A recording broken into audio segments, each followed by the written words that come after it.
What's up? It's the Irishman, and we're live from Dublin.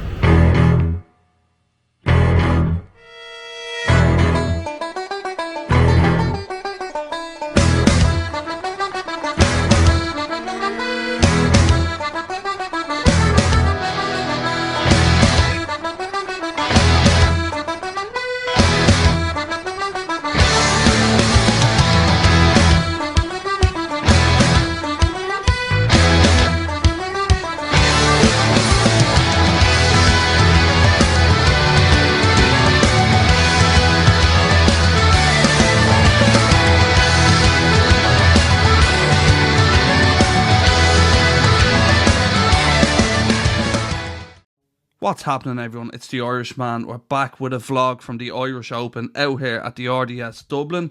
We have a bunch of content coming from this event. We have the main event, some side events and some cash. So let's kick off into the first hand. This is a 2-5 session. We buy in for $1,000. Kicking off the first hand, there's a 10 straddle under the gun before early position raises to 25.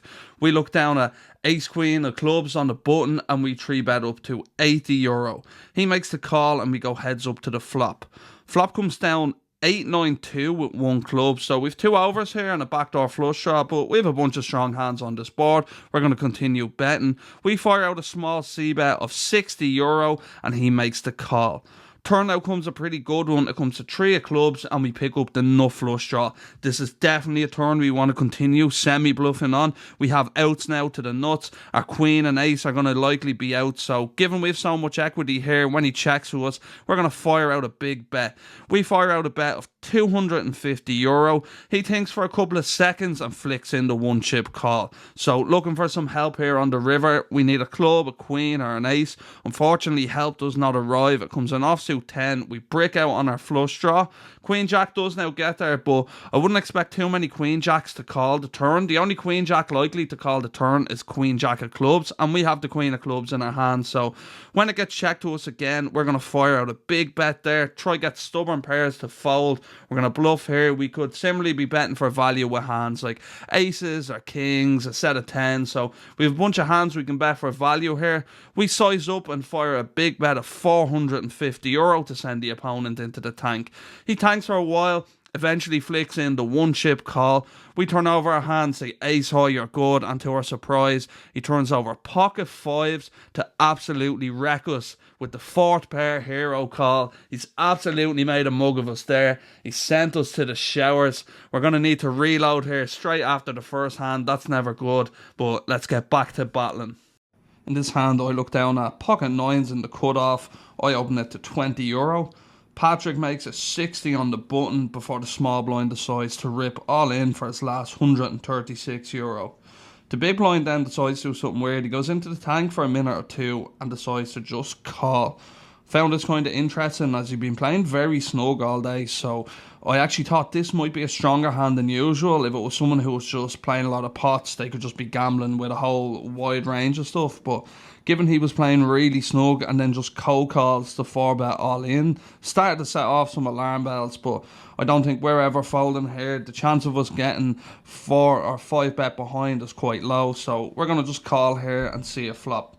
We make the call and Patrick calls on the button, so we're going 4 ways to a flop here. There's one player already all in. €544 in the middle, and it comes down an absolute gin flop. Boom shakalaka, we flop a set. Comes 10-9-2 rainbow with 1 club. We flop middle set. This is an absolute dream scenario here. There's 1 player all in. There's still 3 of us betting on the side, and we have just essentially made the nuts. Big blind now leads out for $250, a half pot bet. Now I really think he has a strong hand because there's no incentive to bluff at this pot. If you have a hand with no showdown value, if you bluff the 2 of us out of the pot, you still need to beat the all-in player to win the pot. So given that there's no incentive to bluff, him firing out about a $250 here looks really, really strong. So we have 2 options here. Do we want to raise or do we want to call? I think given that we have such a strong hand here, there's not that many bad turns for us. We do have a player behind on the button. I think calling makes sense. Keep the 2 other guys in the pot, and hopefully we can stack one, if not two players. So we make the call, and Patrick makes the call behind. So there's three of us now going to the turn. There's €1,294 in the middle. This pot is bloated up. It's absolutely massive. And it comes to King of Clubs, bringing in a flush draw, and Queen Jack does now get there. But if we lose to Queen Jack, so be it. The big blind now decides to go all in for his last €1,100. Gets to me, we've no option here but to just rejam. We have him covered by about 300. There's no point calling now. The jig is up. So we rejam our stack. The button gets out of the way. Big blind player asks, do we have Queen Jack? I say no, we have a set. He asks, do you want to run it twice? I say sure. I never choose in these situations. My logic is I just let the other player choose. If they want to run once, they run one twice. I'm happy to do whatever. The big blind shows pocket aces. The original all-in player shows pocket four. So we've both players crushed. We only going to lose to an ace on the river. He has two outs. The dealer gives us two rivers. Both are blanks. We hole and scoop an absolutely massive pot. You'd love to see it. Just flop middle set and stack. Two players. Always nice. This definitely speaks to as well. Don't play your aces like this. I think I played with this player at the last Irish Open, and we played a very similar pot. I do remember in the 2-5 game a year ago, I stacked him in a pot where I think he overcalled a 3-bet with aces.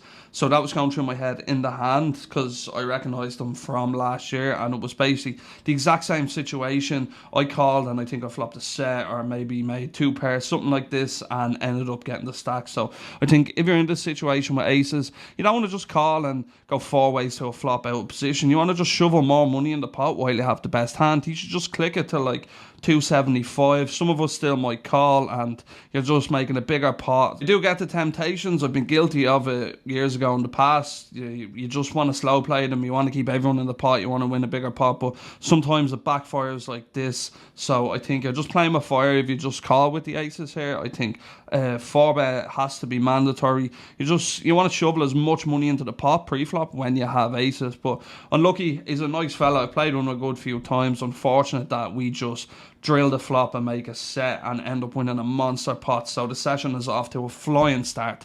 After that hand, we have a lovely stack now, nearly 4k. We're hoping to get some more. As you can see, I put the 10 on. Patrick puts the 20. This game is definitely going to be a fun one. In this hand, we start the action on the flop, but I put the button straddle 10 on with 3-4 off, and Paddy made a €40 in the small blind. Before it came to me when I was making my decision, he was like, you can't fold, you need to play a fun hand for the vlog. So I oblige and make a very bad call with 4-3 off. Flop comes down King 7-3 with two hearts. We flop bottom pair. Paddy leads out for 35, and we're not folding here with a pair for that sizing, so we make the call. Turn comes to 10 of diamonds, bringing in a second flush draw. The board now reads King 7-3 10. There's a lot of draws out here, and he continues with a turn barrel of €125. I think we don't need to fold just yet. There's a bunch of hands we could be beating. There's lots of draws, flush draws, straight draws. So I think this hand makes a decent hand to make the call, and we'll reevaluate depending on what comes on the river. We make the call, and the river now comes an offsuit deuce. A complete brick, probably one of the best cards we could have hoped for.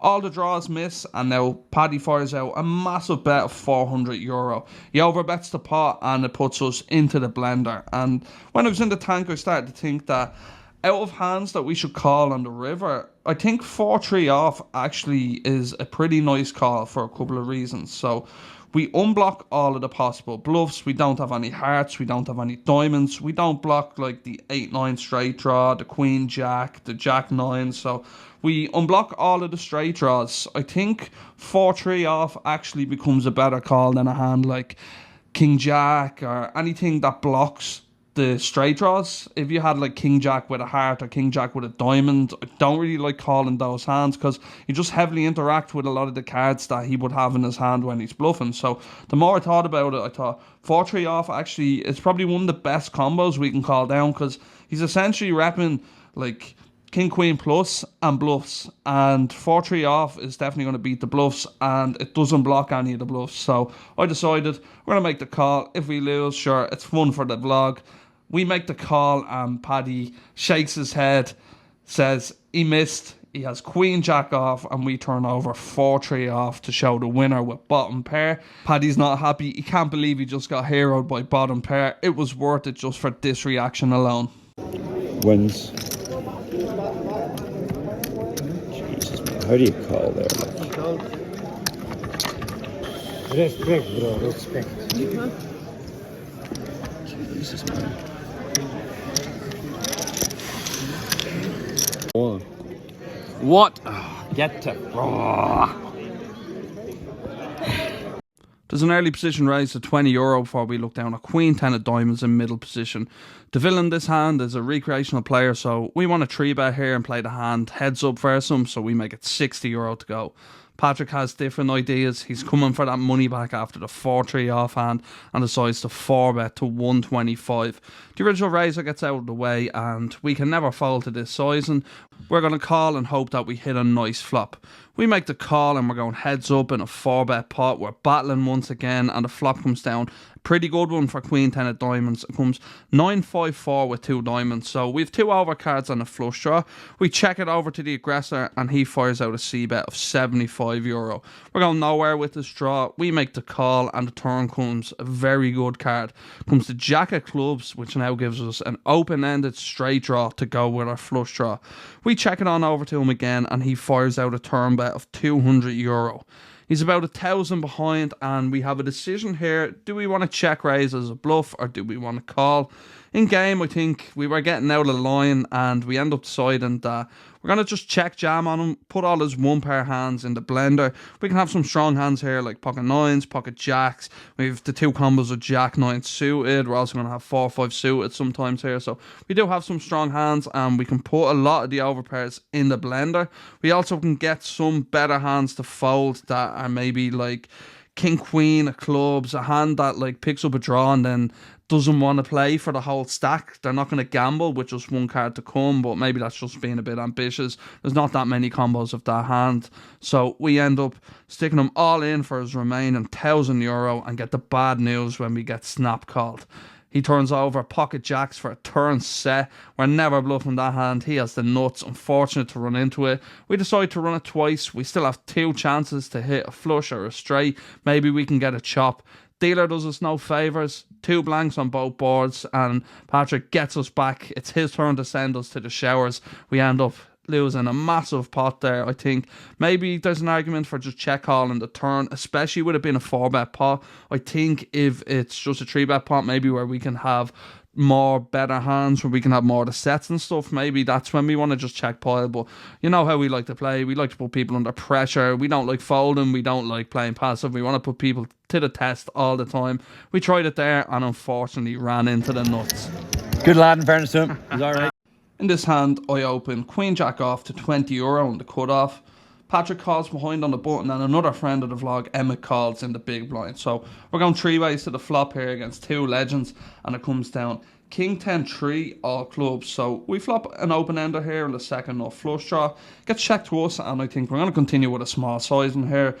We're going to be betting small in multi ways and then a monotone board we definitely want to be betting small. We can have a bunch of good stuff here. We're going to be betting flushes etc. to a small sizing. So we see bet €15.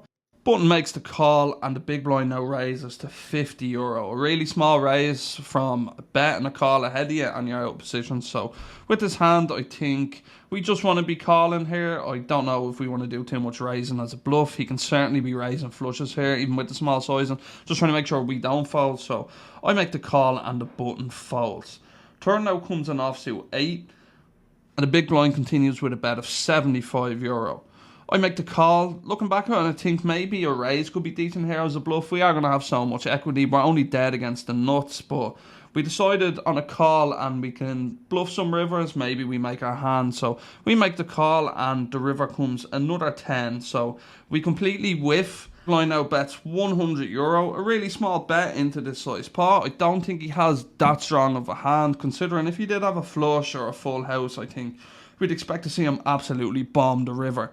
We make a raise to 300 as a bluff and I like the raise but I hate the sizing because It's just way too small. We're repping like flushes and full houses on the river here. I think if we want to put a lot of pressure on hands, we should be raising this to like 500 minimum. I think we're too deep to go all in, but like sometimes you can definitely jam, considering that they shouldn't have like really nutted hands too often. So we make the raise to 300 and get called with king 9 off with the king of clubs. And prime example, I don't think it's ever going to fold to 300, but if we make a 5, 6, 700 raise there on the river, I'm not sure if king 9 is going to call. So I definitely like the decision to raise on the river, but I don't like the size, and the sizing was way too small. So that kind of cost us there. I think we get that through if we go bigger. This one getting knocked out of the Irish Open in a second. Instead of our usual roundup, we're going to wrap up this session from the bar. After the session, we went out for a couple of pints with our friend Patrick. He was our nemesis all game. We played a couple of spicy hands. We were into the game for €2,000 and out for €2,050. So basically a break-even session plus €50, but an absolutely swingy session. We were down a chunk early with the ace-queen bluff. Then we won that massive pot with 9s, bluffed off with queen 10. So definitely a good session in terms of content. Not a great session in terms of being down, being up, bluffing off, and ending up basically break even. But that's poker. We're here to play pots. We're trying to win. So hope you've enjoyed this session. Stay tuned. We have plenty more content coming from the Irish Open. We have our Irish Open main event vlog will be coming out this week. We played at a wild table with one of the biggest crushers in the world, Connor Beresford. You might recognise his online name. Connor B1, one of the biggest winners online. But the table ended up being really fun. Everyone was drinking. We actually had a round of straddles for the last 2 levels, which is kind of insane in a 1k main event that everyone agrees to put blind raises out for the last 2 levels of day 1. Ended up getting some wild pots, some interesting hands. So stay tuned for that. We've more cash action. We've more stuff from other tournaments out there this week. I didn't get the vlogs out while I was in Ireland, just I was having issues with my laptop. So now I'm back in Vancouver. I have my desktop here. We're going to pump out 2 vlogs a week for the next while. So stay tuned if you want to see that. And as always, if you enjoyed, please give it a like. Please subscribe to the channel. We've plenty of more fun stuff coming up.